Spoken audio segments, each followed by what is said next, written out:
Բարև ձեզ, Եվրոմեդիա 24-ի տաղավարում ես այսօր զրուցելու եմ Հայաստանի Շնորհապետական կուսակցության նախագահ քաղաքական գիտությունների թեկնածու Գուրգեն Սիմոնյանի հետ։ Բարև ձեզ, պարոն։ Բարև ձեզ։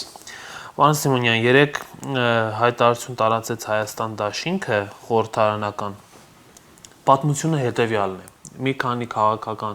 հասարակական գործիչներ առաջարկում են խորհրդարանական ընդդիմությանը իմպիչմենտի գործընթաց կիրառել Նիկոլ Փաշինյանի նկատմամբ, այսինքն նրան անվստահություն հայտնել եւ այդ process-ի համար անհրաժեշտ են նաեւ ԿՊԱ-կան մի քանի падգամավորների ստորագրություններ process-ը սկսելու համար։ Հիմա Հայաստան դաշինքն ասում է գնացեք բերեք 28 ստորագրություն, մենք կտանք 28 ստորագրություն եւ այդ 36 ստորագրությունը կապահովենք։ Ուզում եմ ձեզ հարցնել, դուք հավատում եք, որ Հայաստանում կարող է սահմանադրական այդ մեխանիզմով իմպիչմենտի գործընթացով վարչապետին անվստահություն հայտնվել եւ իշխանապողություն տեղ ունենալ ըստ Որպես քաղաքական նոր համակարգի քաղաքական գործիչ եւ քաղաքական ուժը ներկայացնող անձնավորություն, ես չեմ ցանկանում ֆանտոմային ուժերի կողմից քաղաքական կրկեսի եւ բեմականացման գործընթացները մեկնաբանել, որովհետեւ մենք այդպիսով հանցակից ենք դառնում եւ ժողովրդին կեղծ ընտրանք ենք ցույց տալիս, այն է թե կա ընդդիմություն եւ կա իշխանություն, նման բան չկա։ Իմ կարծիքով այդ ամբողջը, թե այդ ընդդիմություն իրեն հորջորջող մասը, որը ընդդիմություն չէ, թե իշխանությունները, որոնք վաղուց արդեն իշխանության կոմպետենցիաները չեն իրականացնում, դրանք մի սանրի կտավ են եւ մեկը մյուսով պայմանավորված քաղաքականություն են իրականացնում, որ մարդկանց աչքին թոզ փչեն, թե ասես ներհայաստանյան կյանքում քաղաքական գործընթացներ են թամ, չկա նման բան։ Այդ մարդիկ, որոնք որ այսպես կոչված իմպիչմենտ են անում, ամեն օր աղոթում են, որ Նիկոլ Փաշինյանը շարունակի կառավարել։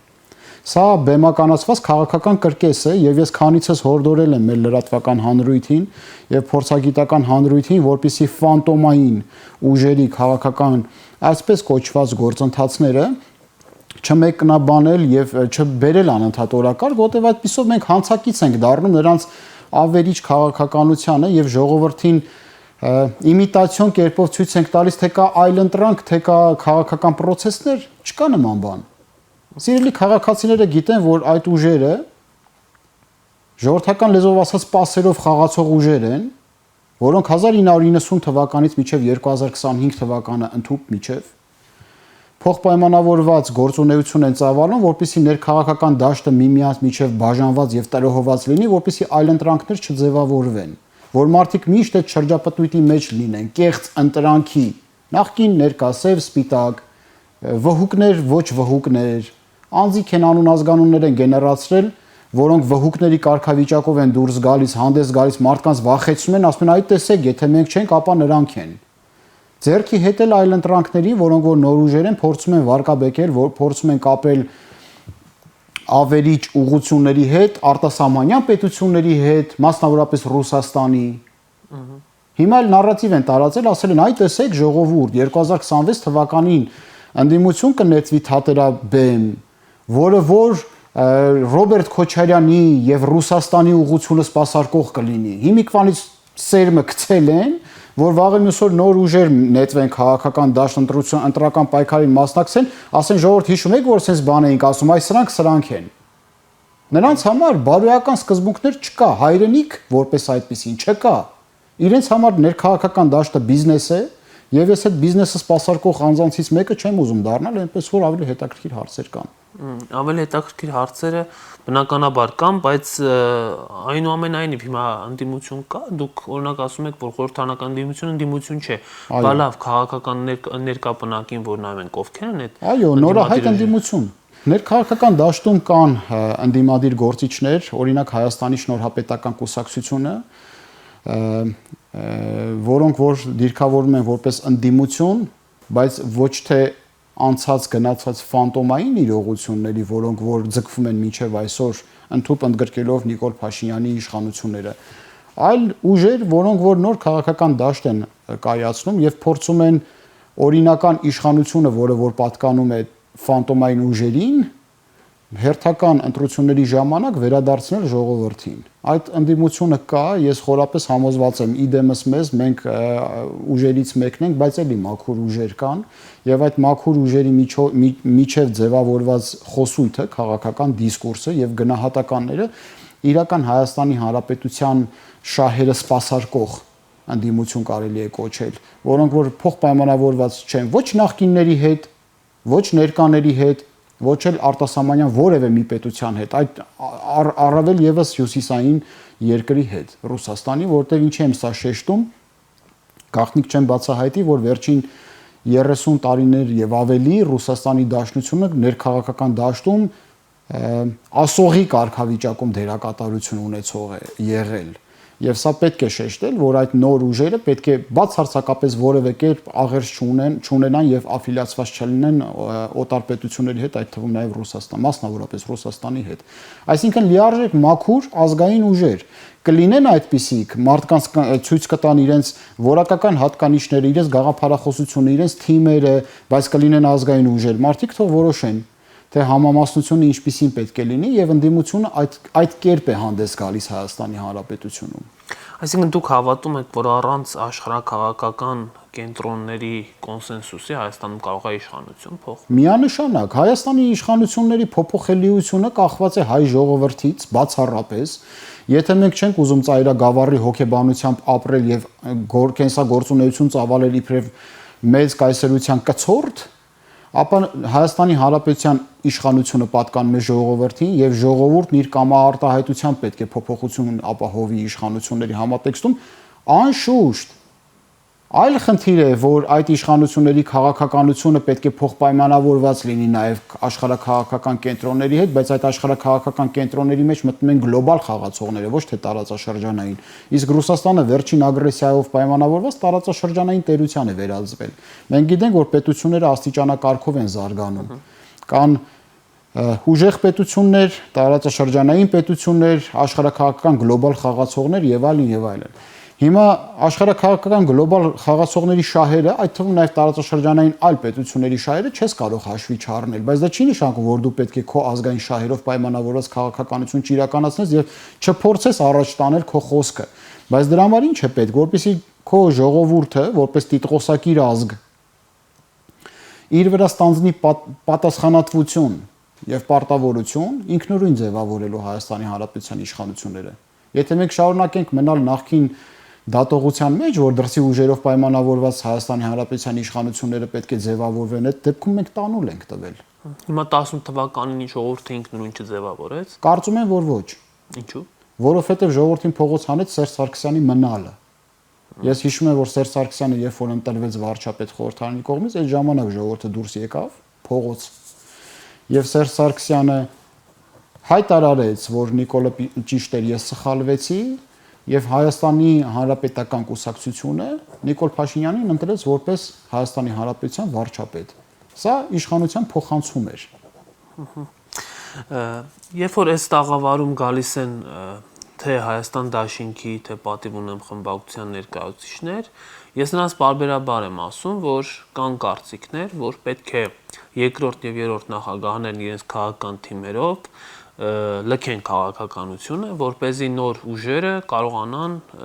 մտնել դաշտ, հաստատվել այդ դաշտում եւ գործունեություն իրականացնել քաղաքական։ Բայց իրենք ասում են, լավ, եթե մի հրապարակը մենք ենք զբաղեցրել, Երևանում կան շատ հրապարակներ, ով է խանգարում իրենց, որ เป զի իրենք գնան եւ հաստատվեն եւ ժողովրդի մոտ վստահություն ձևավորեն։ Դուք եք խանգարում։ Ինչո՞վ։ Դուք տարիներ շարունակ երկիրը կողոպտել թալանել եք ահռելի քանակությամբ մեդիա ռեսուրսներ, ենթակառուցվածքներ, լոգիստիկ հնարավորություններ եք անբարել ձեր ձեռքը։ Կարողանում եք օգտագործել մարդկային կոգնիտիվ հնարավորությունների վրա ներազդելու բոլոր գործիքակազմը եւ ներկապնակը։ Հանդգնում եք քաղաքականություն նոր մուտք գործած մարդկանց աֆիլիացնել կեղտոտ ուժերի հետ։ Եվ քաղաքական մարքեթինգ կիրառելով մարդկանց շեղում եք, խեղաթյուրում եք, շեղված ապակիների իրականություն եք ձևավորում։ Այսինքն ոչ միայն ձեր գործունեությունը, ձեր կառավարման ժամանակահատվածում է ավերիչ եղել Հայաստանի Հանրապետության համար, դուք կազմաքանդել եւ ոչնչացրել եք հայ ժողովրդի դիմադրողականության բոլոր հնարավորությունները։ Ունեզրկել եք Հայաստանի Հանրապետությունը։ կամազրկել եք Հայաստանի Հանրապետության քաղաքացուն, ոչնչացրել եք կամքը դեպի հավատ, դեպի ապագա, ձևավորել եք կեղծ ընտրանքների ինստիտուտ, գեներացրել եք Նիկոլ Փաշինյանի նման ընդդիմադիր գործիչներ, որոնք որ չեն փայլում իրենց գիտելիքներով եւ իրենց հմտություններով եւ ոգու տոկունությամբ։ Եվ շարունակում եք իբրև լուսանցքում, իբրև վարագույրների հետևում լարախաղացներ, մանիպուլյացիայի ենթարկել հանրային տրամադրությունները, ցեխոտելով Գուրգեն Սիմոնյանի նմաններին, որոնք գիտության դաշտում անգամ պետական որևէ դրամաշնորհի չեն մասնակցել այդ գրանտ կոչեցյալը, ելուր մնաց արտասահմանից ֆինանսավորվող լինեն։ Հանդգնում եք կապել այդ անձանց արտասահմանյան պետությունների հետ, կամ աֆիլիացնել ներկայում գործող վաղեմի գործունեություն ծավալող քաղաքական դերակատարների հետ, դա նշանակում է, որ դուք շարունակում եք Հայաստանի եւ հայ ժողովրդի ողնաշարը փշրելու ձեր գործունեությունը։ Պարզ չէ, որ ձեր հրապարակները ֆանտոմ են եւ այդ կեղծ ընտրանքով որպես ալտերնատիվա դուք ներկայացնում եք։ Մենք գաղտնիք կբացահայտենք, որ ուղեղի գիտակցական հատկանիշները 21-րդ դարում բացահայտված են։ Մարդու համար էական չի այդ թվացial իրականությունը վիրտուալ է թե իրական է։ Մենք ինչքան գիտենք, որ 21-րդ դարի համախտանիշներից մեկը վիրտուալ իրականությունն է։ Դուք վիրտուալ իրականությունում տեղ զբաղացնելով խեղաթյուրում եք ներկան։ Գոյություն ունեցող եւ ձևավորվելիք հնարավոր մոտեցումները։ Ինչ է, դուք չեք համարում ձեզ Հայաստանի Հանրապետության քաղաքացի, ձեր զավակները, ձեր որդիները իրենց ճակատագիրը չեն կապում մեր սոցիալ մշակութային տիրույթի հետ։ Չեք ցանկանում ուժեղ պետության քաղաքացիներ լինել։ Թե դուք ձեր ամբողջ ձեր ունեցվածքով, տնտեսությունով, ձեր տներով արտասահմանյան երկրներում ունեցվածք եք դիզել եւ փախչելու հույս եւ փափագ եք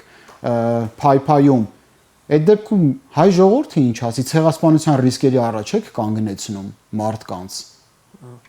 Մի տեսակետ էլ կա, ասում է Նիկոլ Փաշինյանը նոր եւ անփորձ մարդ էր եւ մենք տեսանք թե երբ որ նոր եւ անփորձ մարդ է գալիս երկրի իշխանության ղեկին, ինչ է լինում երկրի հետ։ Հիմա խորհրդարանական ընդդիմությունը, թե երկրորդ եւ երրորդ նախագահներն ասում են մենք առաջարկում ենք մեր փորձը,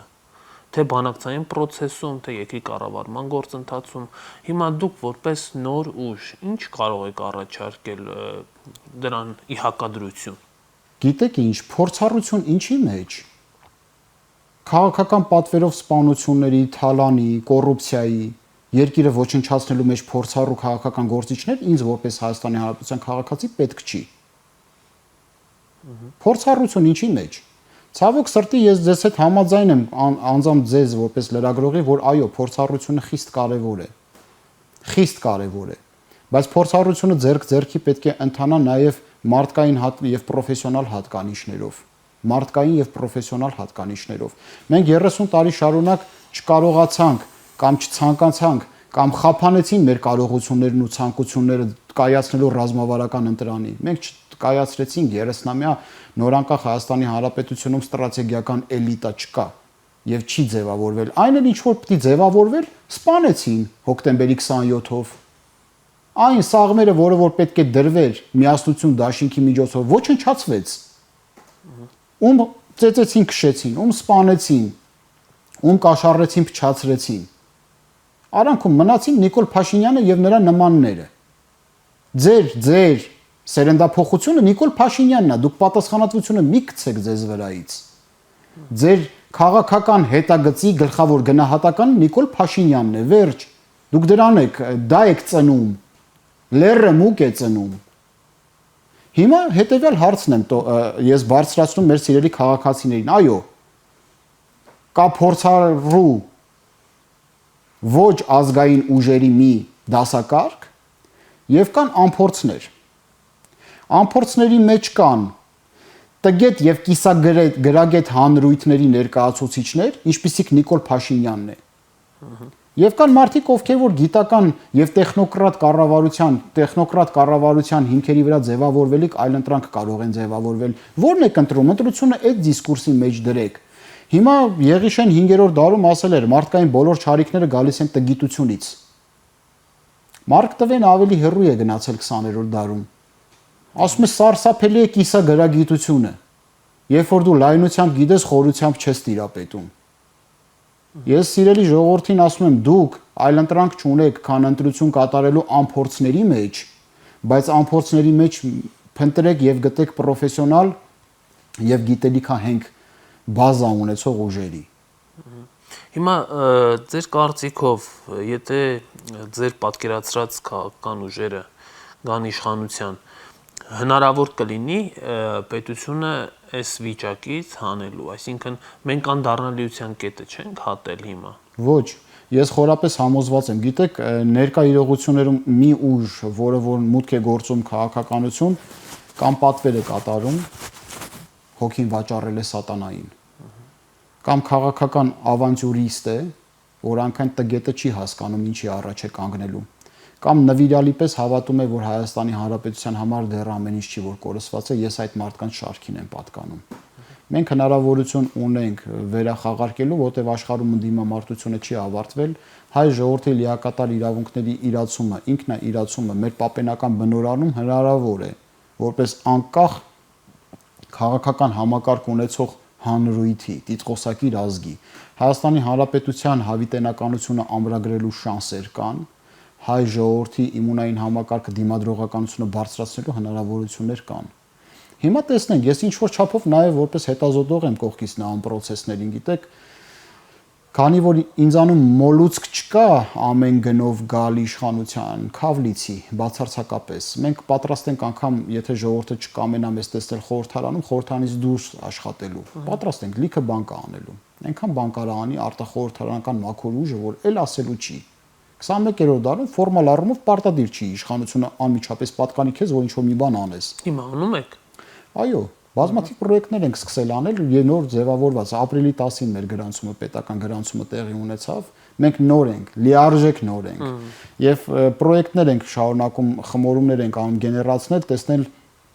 ֆինանսական միջոցներ օրինական կերպով ինչպես կկարողանանք գեներացնել, որովհետեւ մենք օլիգարխ չենք։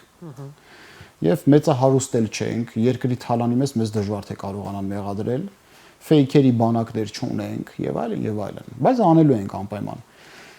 Եվ ես կարծում եմ, որ մեր սիրելի քաղաքացիները այն դերակատարությունը, որը որ մեզ կտրամադրի, մենք պատշաճ կերպով առաջ ենք տանելու։ Դա լինի պարտվողի կարգավիճակ, երկրորդ տեղով հաղթողի կարգավիճակ, թե միանձնյա եւ ջախջախիչ հաղթանակ տոնած ուժ, մենք դրան ենք պատրաստվում։ Եվ խորապես համոզված ու պատկերացում ունենք, թե ինչ աղետների ենք մենք բախվելու։ Մենք գիտենք, որ փլատակների վրա ենք գալու։ Այնպես չի, որ մենք գիտենք, թե գալու ենք, ոչ, փլատակների վրա ենք գալու։ Դա արյան ցավի քափ ու քրտինքի վրա հիմնված մի իրողություն է, որտեղ համակարգ չենք գտնելու։ Բայց այնուամենայնիվ կարծում եմ կհամաձայնեք, որ Հայաստանը միայնակ առանց դաշնակիցների շատ դժվար կլինի։ Աներկբայորեն։ Հիմա դուք Հայաստանի դաշնակից տեսնում եք ում, հիմա այդ հարցը շատ է քննարկվում, գիտեք, խորհրդարանում օրենք են ընդունվում դեպի Եվրամիություն գնալու մասին, հետո հակառուսական քաղաքականություն, հետո պարզվեց Նիկոլ Փաշինյանը գնալու է դեպի Ռուսաստան մայիսի 9-ի այդ միջոցառումներին մասնակցելու հանկարծակի։ Դուք ո՞նց եք պատկերացնում աշխարհակաղակական կենտրոնների հետ մեր փոխգործակցությունը։ Գիտեք, Հայաստանի Հանրապետությունը այն թափը չունի, որպեսզի կոնֆլիկտի հրահրման կողմ դառնա։ Բայց Հայաստանի Հանրապետությունը պետք է պարկեշտություն, ազնվություն եւ կամային հատկանիշներ դրսեւորի, որպեսզի կոնֆլիկտ հրահրած կողմերին հակապատասխան կարողանա տա։ Ես դատապարտում եմ, որ մայիսի 9-ի միջոցառմանը Նիկոլ Փաշինյանը պետք է մեկնի Մոսկվա։ Ինձ համար դա անընդունելի է, առավել եւս Ռուսաստանի Դաշնության իշխանությունների ворթեգրած մոտեցումներից հետո Հայաստանի Հանրապետության նկատմամբ, որը որ մեղմ ասած կարելի է ասել ոչ բարեկամական, խիստ մեղմ ասած կարելի է ասել ոչ բարեկամական։ Եվ հեծանիվ չեմ հորինի, որ ձեզ ասեմ, որ Հայաստանի Հանրապետության գոյությունը պաշտպանվեց եվրոպական երկրների եւ մասնավորապես Ֆրանսիայի, այդ թվում նաեւ Միացյալ Նահանգների խորը եւ համապարփակ ջանքերի շնորհիվ։ Կարող եմ անգամ քրոնոլոգիան ասել, որ 21 թվականի երբ որ Արցախյան երկրորդ պատերազմը նոյեմբերի 9-ի փաստաթղթով կանգ էր առել եւ 21 թվականին ահարկու ագրեսիվ քաղաքականության մոտեցումներ էին փորձում իրականացնել, որպեսզի Հայաստանի Հանրապետությունը խեղտող գրկախառնության մեջ առնեն։ Միացյալ Նահանգների նախագահը ճանաչեց հայոց ցեղասպանությունը Ջոզեֆ Բայդենը։ Դրանով իսկ վետո դնելով հերթական հայոց ցեղասպանության քաղաքականության նկատմամբ եւ Արևմուտքի եւ Միացյալ Նահանգների համակ ջանքերի շնորհիվ Հայաստանի Հանրապետության ոչնչացումը կասեցվեց։ Ասել, որ Արևմուտքը այս պահին մեր դաշնակիցն է, դա նշանակում է, որ դաշնակցային գործընթացների մասին պատկերացում չունենալ։ Բայց չասել, որ Արևմուտքը մեր բարեկամն է, դա նշանակում է բարոյականության դեմ քայլեր գործել։ Արևմուտքը մեզ բարեկամական ուղղության կարգավիճակում հանդես եկավ։ Ռուսաստանը մեր բարեկամը չէ։ Ոչ, ոչ, որովհետև Ռուսաստանի Դաշնությունը 2020 թվականի ռազմական գործողությունների ընթացքում ջանք ու եռանդ չխնայեց, որ Ադրբեջանը հաջողության հասնի մարտի դաշտում։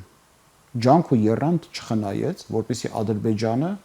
հաջողության հասնի մարտի դաշտում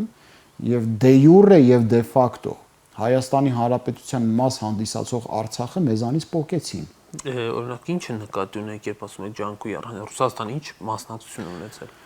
Գիտեք, Ռուսաստանի Դաշնությունը եթե կարողանար չեզոքացնել Թուրքիայի ուղիղ միջամտությունը Արցախի ուղղությունից, դա կլիներ ահռելի մեծ օժանդակություն։ Եթե Ռուսաստանի Դաշնությունը այնինչ որ քննիչ հանձնաժողովի ժամանակ Դավիթ Տոնոյանն էր ներկայացնում, որ ռուս գործընկերները հորդորում էին, որպեսզի Զինանոցի ամեն նշանակություն չկիրառվի, եւ ուրեմն եթե գենշտաբն էլ գլխավոր շտաբն էլ չի կիրառել նշանակում է խորը եւ համապարփակ ենթակայության տակ են գտնվել։ Եվ եթե Ռուսաստանի Դաշնությունը տիրապետելով ամեն տեսակի տեղեկատվության Հայաստանի Հանրապետության մասով այդպիսի դիրքավորում ունեցել, մենք կարող ենք կասկած ունենալ, որ գուցե եւ տեղեկատվության շրջանառություն է տեղի ունեցել, որտեղ ադրբեջանցիները եւ թուրքերը դժվար թե գերճշգրիտ հարվածներով խոցեին ռազմավարական նշանակության տեղորոշումներ, տեղեր, վայրեր, որտեղ որ հոբ միջոցներ կային կայանված եւ այլն եւ այլն։ Բացի այդ, մենք աչքով տեսանք, որ Լեռնային Ղարաբաղի ազգաբնակչության խաղաղ ազգաբնակչության գոյությունը Ռուսաստանի Դաշնության խաղապահական կոնտինգենտի, այսպես կոչված խաղապահական կոնտինգենտի ներկայությամբ անհնարին եղավ եւ մարդիկ սարսափելի կորուստներ կրելով դուրս եկան, որպեսզի ֆիզիկական անվտանգությունը կարողանան ապահովել այդ տարածքների վրա։ Մենք տեսանք, որ Ռուսաստանի Դաշնությունը Արցախի ռազմաքաղաքական ղեկավարությանը սկուտեղի վրա ներկայացրեց Ադրբեջանին։ Մենք տեսանք, որ փորձեցին ճնշում գործադրել ռազմաքաղաքական ղեկավարության վրա լիարժեք Հայաստանի Հանրապետության դիրքերը նսեմացնող իրավաքաղաքական հենք ձևավորելու համար, այդ թվում նաև քաղաքական հայտարարությունը նոյեմբերի 9-ի, մենք տեսանք, որ այդ միջանցք կոչեցյալը, որը բացառապես ենթարկվում էր Բերձորի միջանցքին, տրանսֆորմացիայի կերպով փոխում էին տեղափոխել Շինծու Զանգեզուրի միջանցք կոչեցյալը։ Մի խոսքով այն ամեն ինչ որ մենք տեսնում ենք բարեկամության մասին ամենևին էլ չի խոսում։ Ամենևին էլ չի խոսում։ Եվ այս հանգամանքում մենք պետք է հստակորեն գիտակցենք, որ Հայաստանի Հանրապետությունը, եթե ուզում է դաշնակիցներ վաստակի, պետք է որդեգրի ուղի։ Դու չես կարող իմանալ ով է քեզ հետ համընթաց ընթանում, եթե դու չգիտես դեպի որ նավահանգիստ է քո նավը լողում։ Իսկ որպեսզի իմանաս դեպի որ նավահանգիստ է քո նավը լողում, դու պետք է մեծ ռազմավարություն ունենաս, այնինչ որ Հայաստանի շնորհապետական կուսակցությունը հիմա նախաձեռնում է իր քաղաքական թիմի եւ ինտելեկտուալ ներուժի սահմաններում։ Ովքեր են ձեր կուսակցության անդամները։ Մարդիկ, որոնք որ իրենց ոլորտներում պրոֆեսիոնալներ են, մենք հանրային մեդիա մեծ դիտումներ ունեցող անձանց չենք մեծամասամբ ներգրավել եւ այդ անձիկ շարունակաբար աշխատում են, շարունակաբար ինքնակրթվում են եւ երբ որ կմոտենա X ժամանակահատվածը, երբ որ մենք հարիր կհամարենք մեր քաղաքական թիմին անվանական ներկայացնելու, կներկայացնենք սիրելի քաղաքացիներին, որտեվ սա այն ինչ որ ես միշտ հորդորել եմ։ Ես ասում եմ, որ ապագայում ընտրվելիք ուժը եթե չներկայացրեց թիմ, չներկայացրեց ռազմավարություն, նրանք արժանի չեն լինելու Հայաստանի Հանրապետության ղեկը ստանձնելու։